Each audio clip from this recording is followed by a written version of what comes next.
What's going on, everybody? Gabe the Great here, and now let's wrap up this NCAA series. We've looked at the history of the NCAA, we've talked about the black market of the NCAA, we've talked about racism in the NCAA, we talked about the 13 myths of why players can actually be paid, and we've also looked at the ethics of amateurism themselves. And so to close out this series, I'm going to bring up what I believe 7 different solutions to fix this NCAA not paying players. Now, the goal of these solutions is to stimulate a way for players to be paid. Some of these solutions will be a direct solution in which players directly get paid while they're in college. Other solutions will be more indirect, something that the players can do that will put pressure on the NCAA to change its policies or be able to receive income from other places. Let's jump right into it. Solution number 1.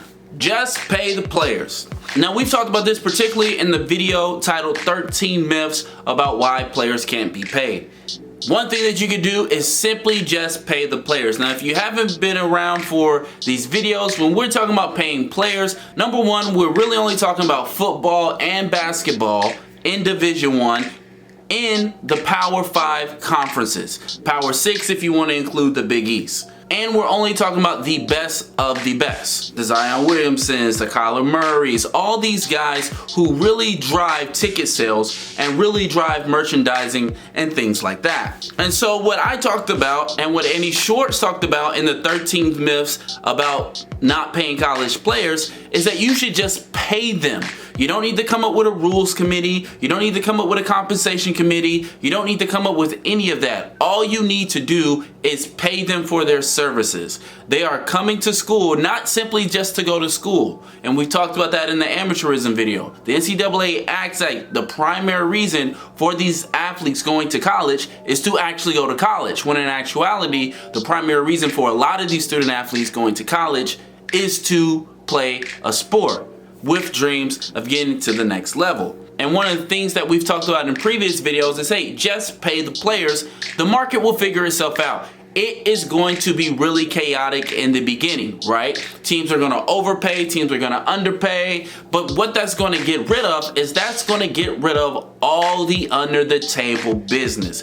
Now all compensation can be taxed, and of course Uncle Sam is going to love that, and it will be public and it will be transparent, so we will know exactly how much a player is getting paid to go to a particular school. In actuality, nobody really cares if a person gets paid to go to a particular school. If we had a problem with it, then we would have a problem with scholarships in general. But clearly we don't have a problem with scholarships. So the first solution is just pay the players. Yes, it's going to be chaotic in the beginning. Yes, it's going to sort of be like the Wild Wild West or the opening of an IPO in the beginning where the stock price is really volatile in the beginning, but eventually water will find its own level and you'll have a really good system. Number 2. Get rid of the one and done rule. Now, this is something that only really pertains to basketball. I do actually believe it's a good idea for high school football players to wait a little bit prior to going to the NFL, because the NFL is a very, very, very physical game and you need time for your body to catch up and learn the ins and outs of the sport. But when it comes to something like basketball, I do think that you need to get rid of the one and done rule. For many years, you could go to the pros straight out of college. So those who did not want to go to college could simply just declare for the draft. And there's been many successful people. Now, the thing about it is when we think about success, you gotta understand, fans think about what fans think is success and what actual success is are two totally different things. Like, for instance, for me, I say Kwame Brown had a successful career. Number 1, he got paid to play a sport that most of us play every day for free. He had a multiple year career in the NBA. At one point, he was a household name, not necessarily for the right reasons, but he enjoyed a little fame, he got paid, and for me, that's a pretty good career because the money that he made, if he handled it correctly, can last him his entire life. And there's a lot of examples of people like that. You got Kendrick Perkins. Obviously your bigger names like your Kobe Bryant, your Kevin Garnett, your LeBron Jameses, right? The all-time greats. A lot of all-time greats came straight out of high school. And so I think the NBA needs to get rid of the one and done rule. And if you've been keeping up with the NBA, Adam Silver has said that it's something that they're more than likely going to get rid of, that they are going to get rid of the one and done rule so that those who are good enough can declare for the draft. Solution number 3, the NBA and the NFL needs to aggressively pursue building a minor league program similar to that of Major League Baseball. A lot of this NCAA not being able to pay players could be solved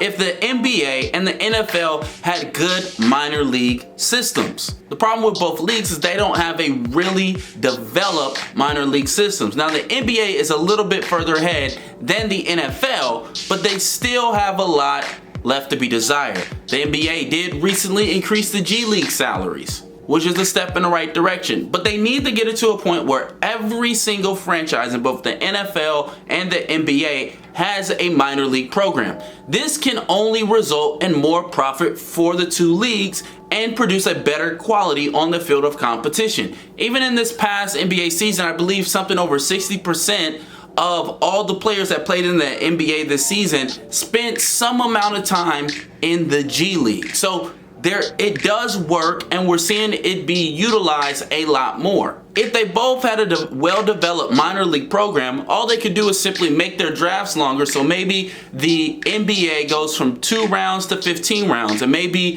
the NFL goes from 7 rounds to 30 rounds or what have you. And in the NBA's case, they can actually draft people straight out of high school to develop them. In the NFL's case, they could draft underclassmen in the same way to be able to develop them in their minor league systems while they are getting paid. As I said before, I have no problem if the NCAA wants to be a league where the players aren't compensated. It just becomes a little bit unethical and awkward when you start saying the players can't make money, but then you're gonna go make billions of dollars off their back.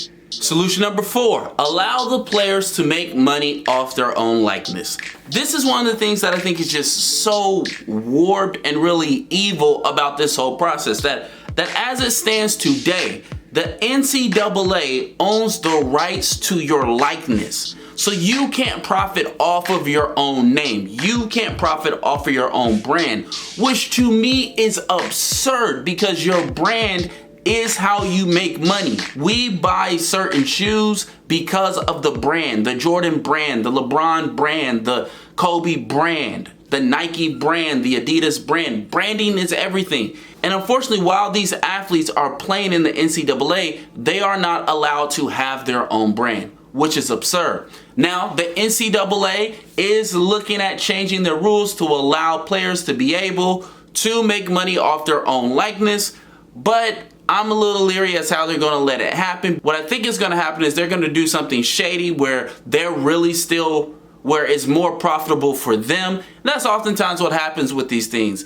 Corporations usually don't make changes until the change is profitable for them. Even if it's the right thing for them to do, they first need to see how they're going to profit off of it first. So while the NCAA ponders that over and starts to move towards allowing players to make money off their own likeness, I think this is something that needs to happen. I think this is one of the fights that you need to get a really good law team and a really good players union to really fight this in the Supreme Court, because the idea that a company can tell you that you can't make money is wage suppression. That's how a cartel runs. It's one thing to say we're not going to compensate you for attending school here outside of your scholarship, but it's another thing to tell a person, but you are not allowed to receive any other compensation. That's a form of wage suppression, and it's kind of messed up. Solution number 5, more players should go play overseas. Again, this one's going to pertain more particularly to basketball rather than football. Over the past couple years, we're seeing a lot more people decide to forego college and instead play overseas. We know LaMelo Ball is doing it this year, and a couple other big name players who are on ESPN's Top 100 have decided to go play in Australia. One of the first persons to really do this with notoriety was Brandon Jennings way back in the day, when he decided that instead of going to the University of Arizona, that he was going to go make money overseas. I think it was, again, a very good idea. Again, as fans, we might think success is becoming a big name, becoming a household name. Maybe Brandon Jennings would have had a bigger name if he would have played for the University of Arizona. But the man still made millions of dollars over the course of his career and got to have a long career in the NBA. So I think what he did was the right thing. But I think more players, more top players, need to start playing overseas. And it needs to be the top players. It needs to be the top 10 players of a recruiting class that decides to go plays in the Euro League or in the NBL or in China or other places. When American athletes start marketing themselves internationally into international markets, then it's really going to start to put pressure on the NCAA to change its policies. Could you imagine last basketball season if Zion Williamson would have played in the Euro League instead of playing at Duke? A lot of you guys out there would be much more familiar with the Euro League style of play and probably would be fans of the Euro League to this day. One of the biggest challenges facing players getting paid in the NCAA is that the players themselves do not understand how much power they have, but I think that this is going to be shown in my solution number 6. Solution number 6. All the black players need to start committing to only HBCUs. Now, this is something that we talked about when we talked about racism inside of the NCAA and how in the profit generating sports, football and basketball, they are over 50% African American, which means that the financing of all the rest of college athletics pretty much is coming from this small subsection of athletes. God dang it, ran out of memory. Alright guys, so picking up where we left off. Yes, I think that more black athletes should declare to HBCUs, particularly in the game of basketball, but game of football as well. The reason being is because we've talked about this in previous videos about how the commodity of athletics, of sports entertainment, is the athlete themselves. The athletes are the product, they are the commodity that gets marketed out into the marketplace. Without the athlete, you can't get your sponsorship deals, you can't sell tickets, you can't do anything without the athlete. And part of being a great negotiator is being able to walk away from the table, or at least to be able to take something away. If the NCAA refuses to pay the student athlete, then what the black student athletes who make up over 50% of the revenue generating sports, what they could do is then walk away and say, okay, since you guys aren't going to pay us, then we're all going to start going to HBCUs, and all that corporate money that you were going to use to put Duke on TV, that you're going to use to put Ohio State on TV, you're now going to put HBCUs on TV. So if the money is not going to go to us, then the money is going to go to our community. Yes, it would take a class that have to sacrifice itself. It would take a class of people. It's going to take a football recruiting class. It's going to take a basketball recruiting class. They're going to have to be the sacrificial lambs. But somebody's got to step out and say, hey, if you don't want to pay us our fair share, then we are now going to take the commodity away. We're going to take the value of your brand out of your brand. List the top 50 basketball players in college basketball. I guarantee you over 50%, probably closer to 70 or 80% are going to be black. Do the same thing for college football. List the top 100 or the top 150 college football players. I guarantee you over 50% or more are going to be black. You do the same thing in women's basketball. It's absurd. The WNBA is over 70% black. If you were to take the best female basketball players, again, make a list of the top 100, I guarantee you 50% or more are going to be African American. Now imagine if all the best players that had all the best skills, all the best athleticism, now they're all going to go to only HBCUs because you refuse to pay them. You're going to be forced to do one or two things. You're either going to have to pay the black student athlete, or you're going to have to pay the black colleges. Either way is going to be a win. And you may say, well, what about the white student athletes? What about all the non-black student athletes?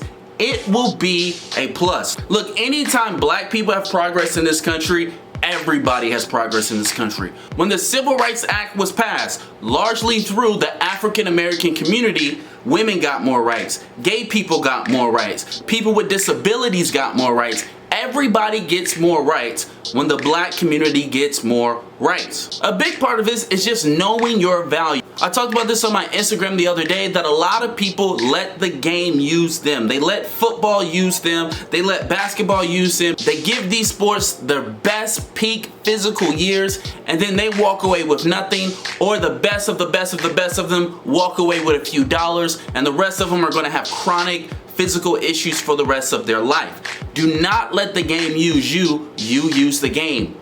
As an athlete, you are the product. You are the value of the brand, so you got to use your value to your advantage. And finally, solution number 7, think long term. Look, this is something that I'm thinking about right now because my daughter loves basketball. She loves basketball and she loves to play soccer. And in talking with other parents, according to them, my daughter is more athletic and stronger than some of the kids her own age. She loves to work out and she loves to play sports and to be active, as you guys have seen in many basketball videos on this channel. Anytime we go to play basketball, that is her doing. She always wants to come to practice with me and things like that. So what do I have? I have a little hooper in my house. I have someone who loves to play the game of basketball.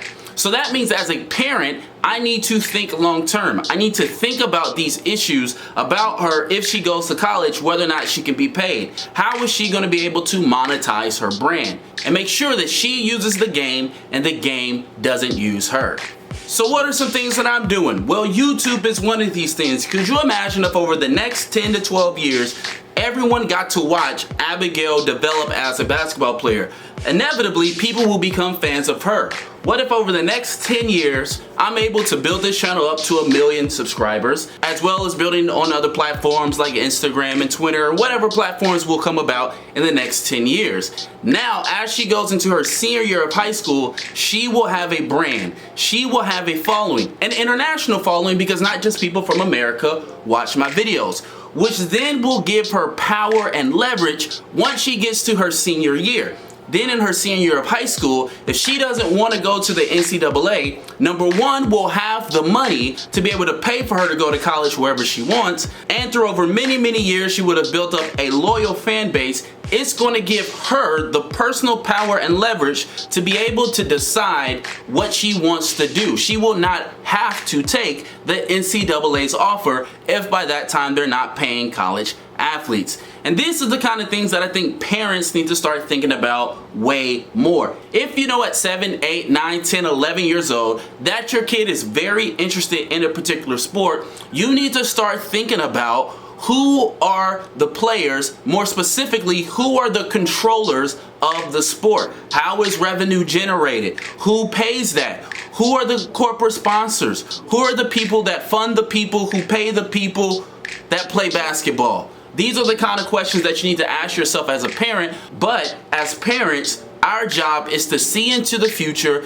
to see the obstacles that our kids might face, and then to prepare them for it. I'm not saying I have a foolproof strategy, but what I'm saying is that the concept still applies. As a parent, if you know that your kid at a young age is taking a liking to the particular sport, and you gotta be honest, is your kid actually good at this particular sport and have a love for it and have a passion for that particular sport? Well, then you need to start looking into the future and start seeing what are the possible pitfalls that your child could face and prepare them for. But anyway, guys, those are just my 7 ideas. There are many more suggestions out there. Of course, there's an ongoing debate right now between the California legislation and the NCAA, because California wants to pass a bill that would allow players in California to be paid like Olympic athletes. It's gonna be very interesting to see how that turn out. But there's a lot of different ideas out there. Let me know down in the comment section, what are other possible solutions to get the players paid?